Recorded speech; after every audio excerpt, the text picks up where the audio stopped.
సాధారణంగా ఎన్నికల సమయం వచ్చేటప్పటికి సెలబ్రిటీలు పార్టీలకు లేదంటే వ్యక్తులకు సపోర్ట్ చేస్తూ పనిచేస్తూ ఉంటారు. ఇది సహజంగా జరిగేటువంటి అంశమే.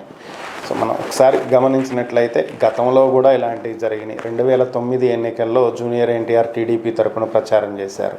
అప్పట్లో హరికృష్ణ, బాలకృష్ణ అందరూ ప్రచారం చేశారు. ఇక 2023లో కూడా తారకరత్న లోకేష్ యువగళం పాదయాత్రకు మద్దతు ప్రకటించి పాదయాత్ర సమయంలో దురదృష్టవశాత్తు ప్రాణాలు కోల్పోవటం జరిగింది. ఇక సౌందర్య బీజేపీ తరపున ప్రచారానికి వెళ్ళి హెలికాప్టర్ ప్రమాదంలో మృతి చెందడం జరిగింది. ఇట్లా ఎంతోమంది ప్రచారం చేస్తూనే ఉన్నారు. ఇక 2024 సార్వత్రిక ఎన్నికలు తీసుకుంటే పవన్ కళ్యాణ్ తరపున జబర్దస్త్ టీం మొత్తం కూడా పనిచేసినటువంటి పరిస్థితి. 2019 ఎన్నికల్లో కూడా పనిచేశారు.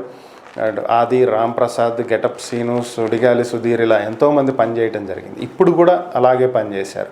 అలానే యాంకర్ శ్యామల కూడా వైసీపీ తరపున, వంగా గీతా గారి తరపున ప్రచారం చేయడం కూడా జరిగింది. సో ఇవన్నీ ఎందుకు చెప్పాల్సి వస్తుంది అంటే, ఎన్నికలు ముగిసిన తర్వాత వీళ్ళెవరూ ప్రత్యక్ష రాజకీయాల్లో కొనసాగరు. ఎవరి పని వాళ్ళు చేసుకుంటారు, వెళ్ళిపోతారు. సో ఎవరు పట్టించుకోరు ఇక రాజకీయాల్ని. కానీ ఇక్కడ ఒక విషయం ఏంటి అంటే,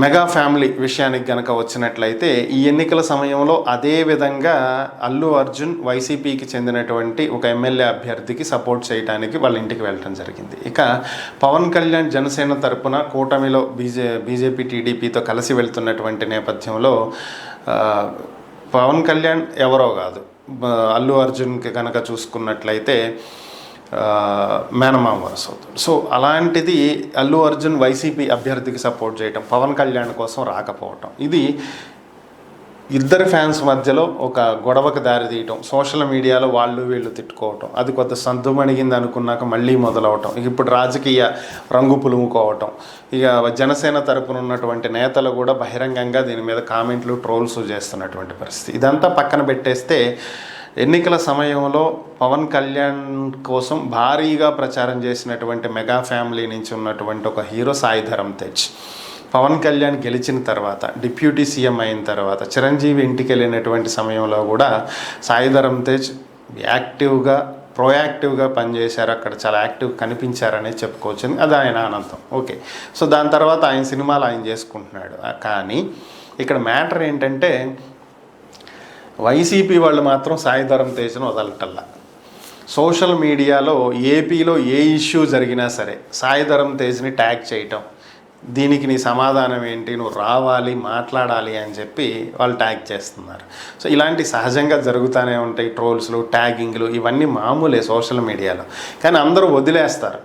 బట్ సాయి ధరమ్ తేజ్ వీటిని పట్టించుకుంటూ రియాక్ట్ అవుతూ వాళ్ళకి సెటైరికల్గా రిప్లైలు ఇస్తున్నాడు. సో ఇది చివరకు ఒక రాజకీయ పరమైనటువంటి విమర్శలకు దారితీసేటువంటి అవకాశం ఉంది.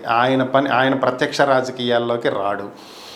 ఆయన రాజకీయాలకు సంబంధించి ఒకానొక సందర్భంలో నాకు రాజకీయాల గురించి ఏమీ తెలియదు, తెలుసుకున్న తర్వాత నేను మాట్లాడతానని చెప్పి వ్యాఖ్యానించినటువంటి సందర్భాలు ఉన్నాయి. మరి అలాంటి వ్యక్తి అనవసరంగా వీళ్ళు చేసే ట్యాగింగ్లకి, ట్రోల్స్కి రెస్పాండ్ అవ్వటం, సటైరికల్గా సమాధానాలు ఇవ్వటం, ఇది ఆయనకు అవసరం లేనటువంటి పని. ఆయన పైన ఆయన చేసుకుంటూ పోతే ఎవరో గదపరు. కానీ ఎప్పుడైతే రియాక్ట్ అవ్వటం స్టార్ట్ చేస్తామో ట్రోలింగ్ ఎక్కువ అవుతుంది, అలాగే ట్యాగ్ చేయటం ఎక్కువ అవుతుంది. వీటి వల్ల ప్రభుత్వంతో ఏ సంబంధం లేకపోయినా ఆయన సంజాయిషీలు, సమాధానాలు చెప్పుకోవాల్సి వస్తుంది. ఆ పరిస్థితి ఎందుకు తెచ్చుకుంటున్నారో అర్థం కావట్లేదు.